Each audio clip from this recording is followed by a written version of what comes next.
right before noon. What I want to do today is review what we covered in the last class about correlation coefficients, and then try to apply what we've learned about correlation coefficients to reliability and validity concepts as it applies to assessment. I'm going to pull up the correlation coefficient handout, which is, of course, in Module 4.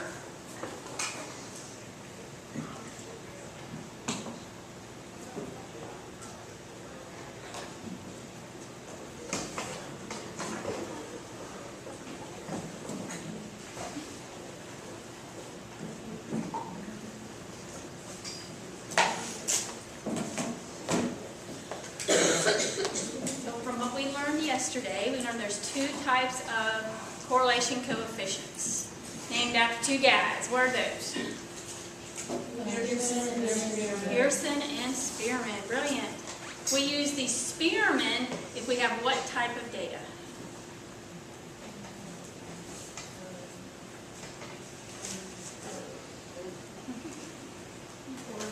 Ordinal, right.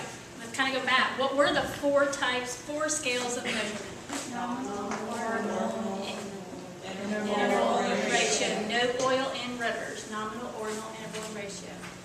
And the Spearman is used with ordinal data or ranked data. Then what is the Pearson used with? Interval and ratio. We don't have one for nominal because you shouldn't use math with nominal. We indicated that correlation coefficients range from -1 to 1. You can't go higher than 1 or lower than -1 because you can't do better than perfect. We said the further away it was from 0, the stronger the relationship. The closer it is to 0, which means no relationship, the weaker. We talked about examples of direct relationships being GPA and number of hours studied. Because a direct relationship means that the correlation coefficient is positive or negative? Positive. It's a direct relationship. It's a positive correlation. And that means as GPA increases, what happens to hours studied? Increases. As GPA decreases, what happens to hours studied? Decreases.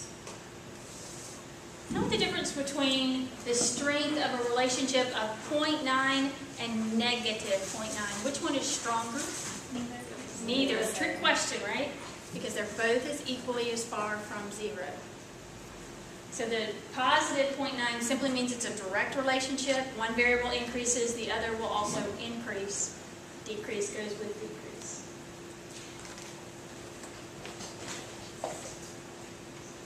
An example we had of a negative relationship was GPA and hours watching TV.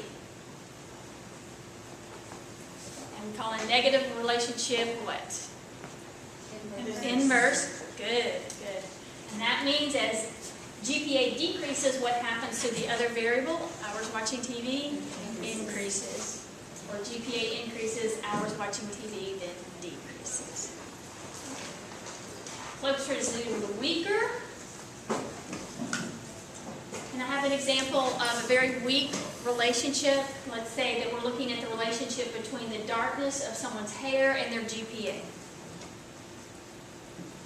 Can you color your hair and affect your GPA? No. Your hair color does not affect whether your GPA will increase or decrease. Something else that might have no relationship. How many French fries we eat in Alabama and teacher burnout rate in New York City. I bet there's no relationship between those two variables, right? None. I would not think so.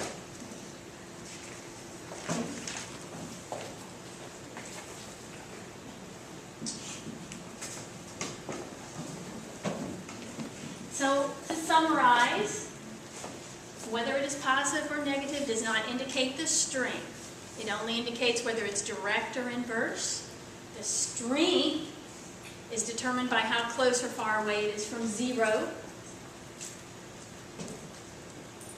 And I have at the bottom, I have to talk to it before I let you do some exercises. Relationships do not indicate cause and effect. Remember we talked about the example of foot size and reading achievement. Has almost a perfect direct relationship, but foot size does not cause you to read better, does it? What was the variable that was affecting both of those that caused that relationship? Maturation, right. Exactly, maturation.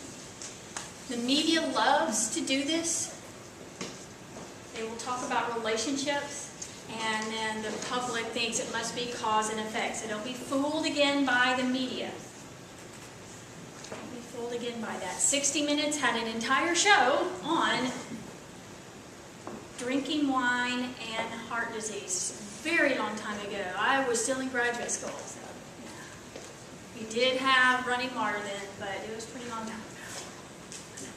And at that time, they had discovered a direct relationship between an inverse between drinking wine and heart disease. So if it was inverse, what does that mean? The more wine, the less heart disease. The less wine, the more heart disease. So they found this inverse relationship. Does that mean that drinking wine then, should we jump to the conclusion that drinking wine affects heart disease? No, it does not. Absolutely. Can't make that assumption. But 60 Minutes actually said on their show, maybe we should put wine in our children's lunchboxes rather than milk. Actually said it. And I'm hitting on the TV. It's a relationship. No. Yeah. Don't do that. And it was a study, and actually people started drinking more wine. It was, drink wine, it's going to help with heart disease. So actual medical researchers started doing research on that. Let's talk about what they found. But here's how they determined this relationship, and you tell me if you can see the flaw. They compared people in Paris to Americans. Because at the time they knew high-fat diets contributed to heart disease, but what they couldn't figure out was people in Paris, they eat high-fat diets. The creams and the sauces, if you've ever been there, the food is just unbelievably good. And yes, the creams and the sauces are high in fat. But with every meal, they have a glass of wine. I mean, morning, noon, and night. Yeah, they have a glass of wine at every meal. So when they compared the two, yes, French people drink more wine and they have less heart disease. We drink less wine and we have less. So, ergo, does drinking wine decrease heart disease? What might you see some flaws in that research, in assuming that, making that leap? Yes. There are other aspects like lifestyles and with people in Paris versus people in America. So she was saying maybe something in their lifestyles. What did you want to? Oh, I was going to say, the genetics, because we always ask on forms, does heart disease run in your family? So it could have some genetic predisposition. It could have to do with lifestyle. What are some lifestyle things that might... They typically eat smaller portions. Yes, they exactly. tend to walk more, yes. Things like that. They do exercise more, absolutely. Many people that live in Paris don't even own a car. They walk everywhere. Now, truth be told, if I said, we're going to break right now and for 5 minutes and we're going to meet at the library, how many people would get in their car and drive over to the library? Most Americans would. America, right? We do that. We have, we're invited to our party and our next door neighbors, and we get in the car and we drive over there. It's like, what? We don't walk as much as they do in other countries, or exercise. Absolutely. Their diets, they do have smaller portions. And what we didn't know at the time, and it led to research in determining this, is there is a difference between good and bad fat. We didn't know that. Now we do. Well, guess what kind of fat they eat? The good kind. We eat the very bad kind. We hydrogenize our oils.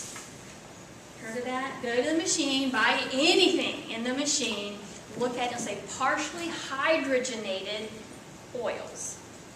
What that does is it makes the oil so the oil will not break down and spoil, so that pack of crackers can stay good for a year. It doesn't go bad. They don't have to worry about it turning into mold sitting in the machine. But when we eat those hydrogenated oils, guess what happens?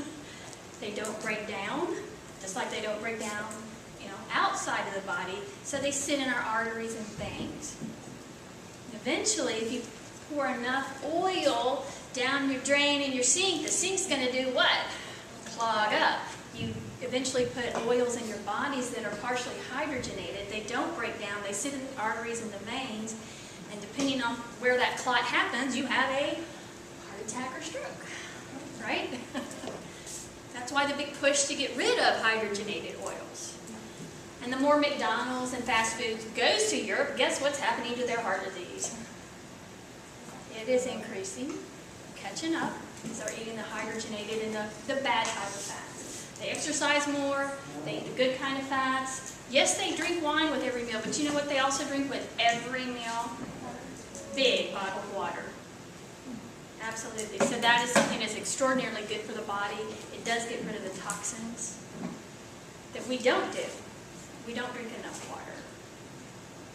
So water, they exercise more, they have better diets. Maybe that has something to do with it, and not the what? Wine. They also have less stress. And do we now know that stress is related to? Yes, absolutely. So they usually start with 6 to 8 weeks vacation. What do our businesses start with? You're lucky if you get 2. They think we're insane. They truly take holidays. They'll take the entire summer off, or 2 months here and a month there. They don't work themselves to death, like we tend to do. So lots of other factors that they have found that do relate to heart disease. And they did the research. They wanted to know, well, can wine help? So they have to do a different type of study. You can't do a correlation coefficient, because this only tells us if there is a what? Relationship. It does not indicate cause and effect. Back in, it's about 5th, 6th grade, you're introduced to the scientific method. That's coming back to haunt us. Remember the scientific method? You had a control group and a treatment group. Remember that? Control group and treatment group. Let's do this.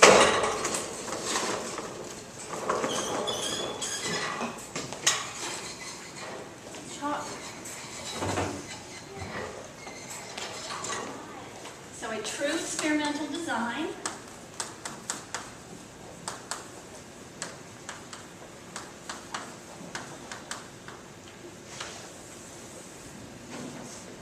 has a control group and a treatment group.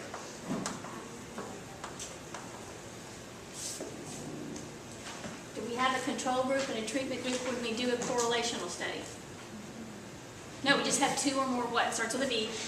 Variables. You don't have a control group and a treatment group. That's important if you want to have a true experimental design, when you're trying to say, hey, I think I found something that causes an effect on something else. So if you want to know if studying causes better grades, you might have one group as your control group, one group as your treatment. The control group, treatment group, which one gets the studying? Which one is assigned to a study every night for a couple? Treatment group gets the treatment. So tell me about the control group. They stay the same. Yes. They do nothing. And then we compare. Did these 2 groups have a difference in their GPA at the end of the study? If there is a difference between the 2 groups, then we can start talking about cause and effect. And only then. So a true experimental design looks at a difference between 2 groups. And there's one more aspect of a true experimental design that is necessary, and that is there must be random assignment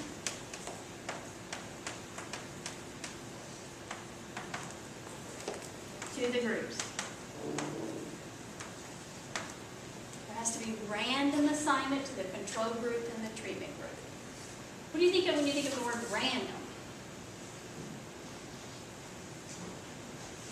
There's no method. to There's it. no method, it's just, again, there's no absolute method. So if I said I want to divide this class into 2 groups, I'm gonna do it right here at this line.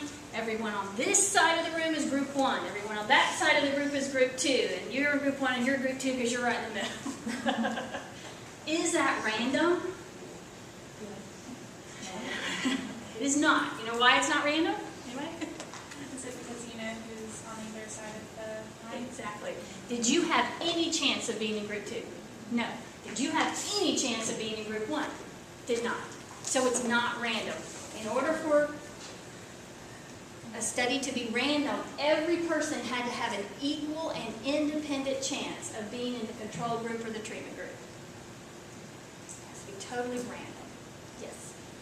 Then, whenever they do like medical studies for drugs and stuff, does it make it not random because they ask, do you currently have this disease? Are you currently this stage? Well, they'll find, it's not totally random, is that they qualify who's going to be in their sample, but then they find 100 people that meet those qualifications, then they will randomly assign, you're going to get the placebo, which is the control group, you get the pill that does nothing, you will get the actual true treatment group. So in that sense, from their sample, from the 100 they chose, it would be random. And nature's random, so that's why this is the best method to use if you want to show cause and effect. And now we can actually imply cause and effect. We can apply cause and effect when we have a control group and treatment group that is randomly assigned. Notice I said imply. In the behavioral science, we can't prove anything because every human being is what? Different. So, studying 2 hours a night might work for most students, but will it work for all students? No, some students may need to study more depending upon the subject. Some students may not need to study at all depending on the subject. If you're gifted in math, you might not have to study as much as someone who is gifted in language arts in your math class, right? The language arts person is having to study more, but then the math person in language arts, what do they have to do? So every person is different. So in the behavioral studies, when we do this type of research, we've never used the word prove. You'll notice that if you look at professional journals. They'll say a relationship was indicated, a relationship was shown, a relationship was implied, but they can't prove.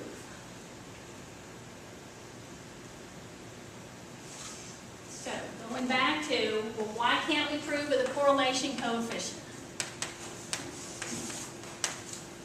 Well, do we have a control group or a treatment group? For the correlation. We don't. We have 2 or more variables. So with the correlation coefficient, we're not looking at the difference between 2 groups. We're looking to see if relationships among 2 or more variables. Completely different types of studies. Completely different types of studies. This cannot show cause and effect because we're not even looking to see if there is a difference or not. If the variable, is affecting anything differently. We're just looking to see if relationship exists in variables. So we can't imply cause and effect. Because that helps see how those are very, very different types of studies. So you're not going to let 60 minutes fool you. So they did some research. They had some people that didn't drink wine, people that did. They did it with animal studies as well. And guess what they found? Do we get to go chug our wine? Sorry. No, it's much more advantageous if you'll eat grapes because grapes have the fiber and that is very healthy for you. And what they didn't mention on 60 Minutes is guess what type of deaths that they have and diseases that they have in Paris that at a higher rate than we do. Alcohol related. Bless you.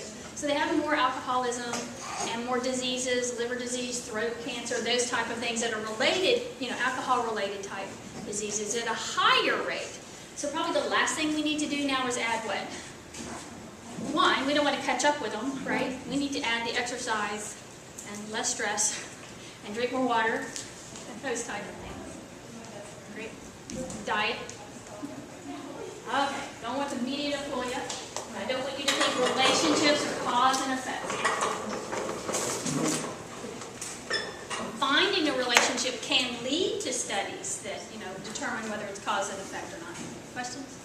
I'm sorry, I'm gonna think through it in my head. Think through My it. notes, sorry. So what we're going to do is take a look at this handout. And I want you to take some 5 minutes, and I want you to think of 2 variables that would have a direct relationship. 2 that would be inverse. Then answer the questions below. There's 3 questions below where you fill in the blank and circle some answers. You can work amongst each other. Stay away from the words more and less. If it goes up, that implies the word what? More. If it goes down, that means less of the variable. So just think of whatever variable is. Stay away from more of this. Well, it's more if it goes up, it's less if it goes down. And you can work together. We can pause for 5 minutes and come back.